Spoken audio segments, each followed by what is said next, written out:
I'm Katrina. This is Sew and Tare, and this is the third day. No, this is the second day. I believe this is the second day of last year's Heirloom Expo. I was there last year. I'm going to be there again this year. Come say hi. Come find me. Say hi. And we're going to have another interactive thing like this, and with different questions. So this is last year's. I thought I had done all these, but apparently had not. I'm sorry. I have a ridiculous boy here that needs something. You need something, and your claws are very sharp. You should be catching gophers. Okay, so the day I did this, I said, what are your compost secrets? So, let go. You're either going to sit here quietly without calling me, or you get to go. Okay? Okay. So, what are your compost secrets? And let me turn the camera just a little bit. There we go. And so compost is a really, really good thing to have in your garden. And if you are making it by yourself, or with your with your animals, with your worms, with your garden waste, maybe you're doing that 3-bay composting thing, then that is wonderful. There are tons of ways to compost, and I asked you guys, what are your ways? So let's find out. So what is your composting secret? Tarps. So using tarps over things keeps moisture in and keeps moisture out. Too much moisture. So that is true. Love. Turn it over occasionally. Turn it over and occasionally water it. No, you cannot come up. Hi, baby. Hi. Okay. Coffee grounds. Coffee grounds bring acidity and also some really good things to your compost, to your garden. You can actually use them around your plants in the garden. Hi. Soldier fly larvae and their poop. Their poop is called frass. So soldier flies do an awesome job, and soldier flies, you can actually feed them a lot of things you can't feed mealworms, or mealworms won't be efficient at. You can feed soldier flies animal manure. You can feed them meat. You can feed them breads. I mean, you can feed them a lot of things. Rabbit poo tea. Rabbit manure is the best. I raise rabbits and I use the rabbit manure. And you can also make the tea just like a compost tea. All you do is put, honey, I have a love bug here. All you do is you put rabbit, ouch, honey, this shirt is thin. Can you stay still? Okay, you guys see what I deal with every day now. Okay, stay there, okay? So I use rabbit manure and okay, I am back with a new battery, and hopefully the kitty stays away for a little bit. Love him, but he has sharp claws, and this is a thin shirt. All right, so I was talking about rabbit poo. Rabbit poo is really, really good. It is a cold manure.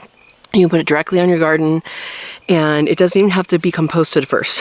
However, if you add it to compost, it is amazing. So, rabbit poo, you can make rabbit poo tea, rabbit and chicken poo. Chicken poo, as with all of your birds, is a hot manure. So hot manure means that it can burn your plants. It basically has too much nitrogen in it for your plants to deal with. Now, it doesn't actually light your plants on fire. It does look like it's been burned, though. That's why they call it burning. So, cold manure is cold manure because they pee. So the urine takes the nitrogen, and then what's left doesn't have much nitrogen. The reason why bird poo, the fowl, I call it fowl for a reason. The reason why that manure is a hot manure is because birds don't pee. You learned something today. Birds don't pee, so all of that nitrogen that would have been peed out stays in the manure. So that is the reason why. Hot manures do need to compost down depending on your region, depending on your humidity and how much water it gets and how dry it is. It will take different amounts of time to break down. About 6 months is a good approximate number for most places. Chicken poo. Bury food scraps in the garden. That is another way. Someone wrote chickens. Chickens can contribute with their poo, and they can also contribute as turners of your compost. So chickens scratch, and they will do the job for you, which is good. Pee-pee, urine. Some people actually use their urine as a nitrogen source for their plants. So I'm not the person to go to for that. Other people do it successfully, and there you go. All the worm friends and fungus. Absolutely. I use worms. I have a vermiculture. I'll put the link up here. And if I haven't mentioned it already, I'll put links of the other two videos for this topic from last year in the video somewhere. They'll be up there. Worms, more chickens, mulch. Mulch can be very important. Mulch either on top of things, and what that does, it actually shields. What that does is it shields it from the sun. It keeps it moist and all of that. If you use wood chips and your chickens and your rabbit poo, like I do in my racking house, that is a really good way to get lots of compost and not do much work at all, because the chickens turn everybody's poo into the wood chips. All right, coffee grounds, cow manure, weeds equals do it. Oh, weeds equals next year's fertility. So some people compost weeds, some people make a compost tea like you would with comfrey, and they make it with weeds instead, and as that rots down, and it's still going to smell really nasty, as it rots down, it releases all of the nutrition into the water and can be used like compost tea. You can also just compost it and do that. One thing I would caution you on is to know what you're composting. And if you absolutely don't want it in an area and it had seeds, maybe don't do it. Or know what is in there and pull them up right away. So that's my only caution on that. Just do it. Do it. Compost. Secret. Do it. I agree. Rabbit poo from cover crops. Cover crops will help you with that by putting nitrogen into the soil, and then also whatever's on top dies down, and then it just becomes part of the soil later. Poultry waste, worm castings. Worm castings is another friendly way to say worm poop. So that is good stuff. It's called black gold. Worm castings from worm bins. Horse manure. Compost happens. Goat poop and straw. So goat poop is another cold manure. Rabbit pellets equals secret fertilizer. You guys looking at getting rabbits? Because there's a lot of rabbits mentioned here. I do raise rabbits. I have videos on raising rabbits. So if you're interested in that, you can watch more stuff on here. You don't have to raise rabbits for meat. I do raise my rabbits for meat. I do want to warn people about that because people watching this are looking at gardening. However, the same instructions for raising meat rabbits. This is the same as raising pet rabbits. You can raise meat rabbits for pets. That's fine. If you're going to raise them on wire, make sure they have enough fur on the bottom. Meat rabbits these days are generally bred for that. And I don't want to get into a debate on that on this video. All right. Tea leaves, absolutely. Eggshells, banana peels, and fallen leaves. Biochar. Biochar is an awesome thing, especially activated biochar. Black soldier fly. free coffee grounds from local coffee shops. There are many coffee shops that they just throw away the coffee grounds. So if you ask them, they will save them for you. You might have to give them a bucket to put them in or something and pick them up when you say you're going to pick them up. And it'll be free. I mean, they have to get rid of them anyway, so that's great. All right. Johnson Lee generator. I don't know what that is, but we can look it up. Strong food web. So making sure your garden and your area is an environment, not just a garden. So making a food web, making sure you have your insects going in, and all of that. Leftover steamed vegetable water. Absolutely. There is so much nutrition in that water. Honestly, you can use it to cook rice or use it to cook beans or something that will actually absorb that water so you get it, or you can put it on your garden and or on your compost, and that is a good decision. All right, worms, red wigglers, goat manure, weekend warrior. In other words, do it on the weekend. Organic compost. So doing it organically, that is a really great idea. Green thumb. Okay. 4 to 6 inch top dressing. So that is a good point. If you have compost, depending on what is in your compost, depending on what makes it up, if you put too much on, it's going to overwhelm your plants. If you put, a little bit on, then that's fine. So that's going to depend on your particular compost and what's in it. But that is this person's advice. Blender composter here. Just blended scraps with water to make a smoothie, then direct compost straight into the garden. That is a great idea. I think you could even dig a little trench in there and bury it if you have pest concerns.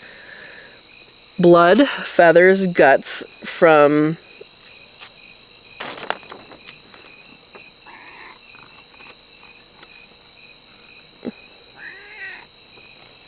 Well, I don't know what that word is, but blood, feather, and guts from poultry.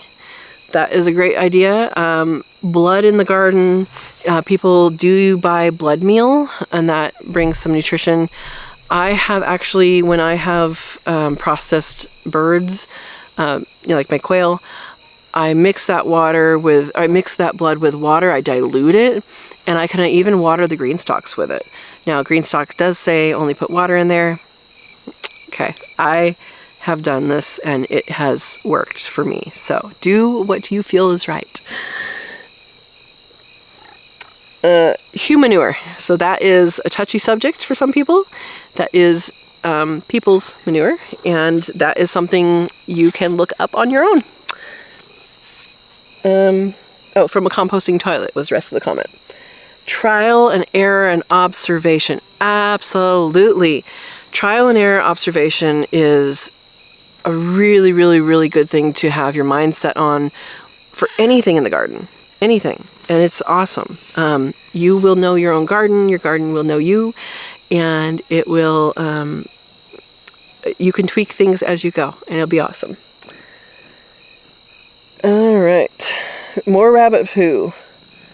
Bokashi. I don't know what that is, so we can look it up. Worms. Starbucks free coffee ground. Starbucks is one that does this. You can request that they save some for you. If they're not already saving it for someone, they can save it for you and give that to you.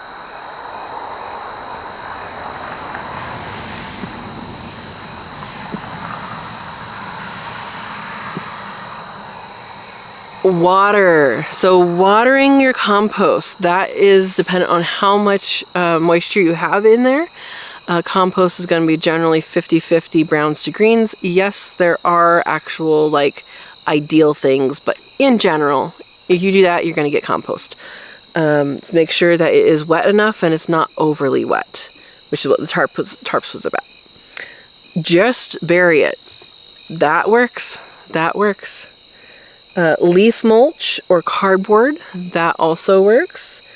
More coffee grounds, molasses. So molasses is something I haven't heard it used in actual compost, but I've heard of it used in compost tea. And compost tea is when you literally brew it. I mean, it's not hot or anything, but you add molasses and a bubbler, like an aquarium bubbler, to a bucket. You know, put a little bit of compost in there, and let that go, and it'll aerate. And the molasses gives the bacteria food, so the bacteria multiply in great number, and that is what's really good for your soil. And that's what you are supporting, is that microbial life and the bacterial life with that molasses. So I don't know if it has another reason in direct composting. It may, but it's a really good tool for compost tea. Fish guts. Now, this is something that a lot of people have used for many, many years. Historically, people put, a fish head and fish guts in each hole for corn, and it definitely works. Bury food scraps in the garden. All right, end of growing season. Get buckets and buckets of my neighbor's horse manure that has been sitting a while, about halfway to compost, and load up my 4 composters, plus cover my garden beds 3 to 4 inches deep until next planting in late January and early spring. That was a lot. That was all this right here. So what I can take away from that comment is to put things in your garden when nature would put it in there. So echoing nature is a really, really good thing in here. When we compost, we speed up nature's process. If you are putting something in your garden bed, if you put it in whenever fall is for you, whenever the leaves fall off the tree, whenever, sticks are going on the ground, stuff like that, that is when Mother Nature composts for herself. And so that is a good time to do that. Some areas that get a lot of rain, some people prefer to do their compost in early spring, because the rain through the winter actually leaches out a lot of the compost. So I will leave that to you guys to explore for yourself. I will leave that to you guys to explore for yourself and see what's best for you and go from there. So I think I got everything. And we will have another 3 days of boards. I will try to not wait so long. This one will be going out on Thursday, the last day of the National Heirloom Expo this year. And if you haven't stopped by the booth already, stop by. We're going to have another fun question. We're going to help you find your planting zones and figure out when you're supposed to be planting things and all of that. So especially if you're new, that would be a great thing to check out. And if you're experienced, come on by and help newbies and say hi and have fun. So the National Heirloom Expo is a wonderful event. Baker Creek puts it on. If you haven't heard of them, they're rareseeds.com. And there's talks, there's vendors, there's exhibitors. I'll be with exhibitors in the exhibit hall, and that is where all of these wonderful, wonderful fruits, a lot of people call them veggies, things like squashes and tomatoes and peppers, all sorts of different stuff is going to be in there. And people literally stop at the door when they come in and look in awe at all the different foods, all the things you don't know about because they don't have them in the supermarket, and you can grow them. And they have the seeds for them there, which is amazing. So I'm excited. I hope if you are going to the Heirloom Expo, I hope you've enjoyed it and enjoy this last day. And I will try not to wait as long as this for next time. Yeah. So if you like this, hit the like, pass it along to people who might enjoy it or might enjoy the Heirloom Expo or stuff that I'm doing around here. I'm on a new property, and it's a large property, kind of starting over. I have my bunnies and my chickens, and came with a couple cats. And the previous owner was nice enough to put in this garden behind me. So the garden here, oops, sorry kitty. The garden here was started by the previous owner, and I'm thankful for that. Thank you, Barbara. And we are going to help you garden, help you figure out what you need, figure out your timing and all of that. And the Heirloom Expo is an excellent place to meet people, to get collaborations going, and to learn about different things and all of that. So it is an awesome time, and with awesome people. Like, there's so much knowledge there, and the kitty cat has found a new place to lay. So if you like this video, hit the like, share it around, and subscribe if you haven't subscribed already. And I will see you there. If you haven't come by the booth yet, come on by. Thursday is today. It is the last day of the Heirloom Expo, and I hope to see you. All right, have a wonderful day, and thank you for watching.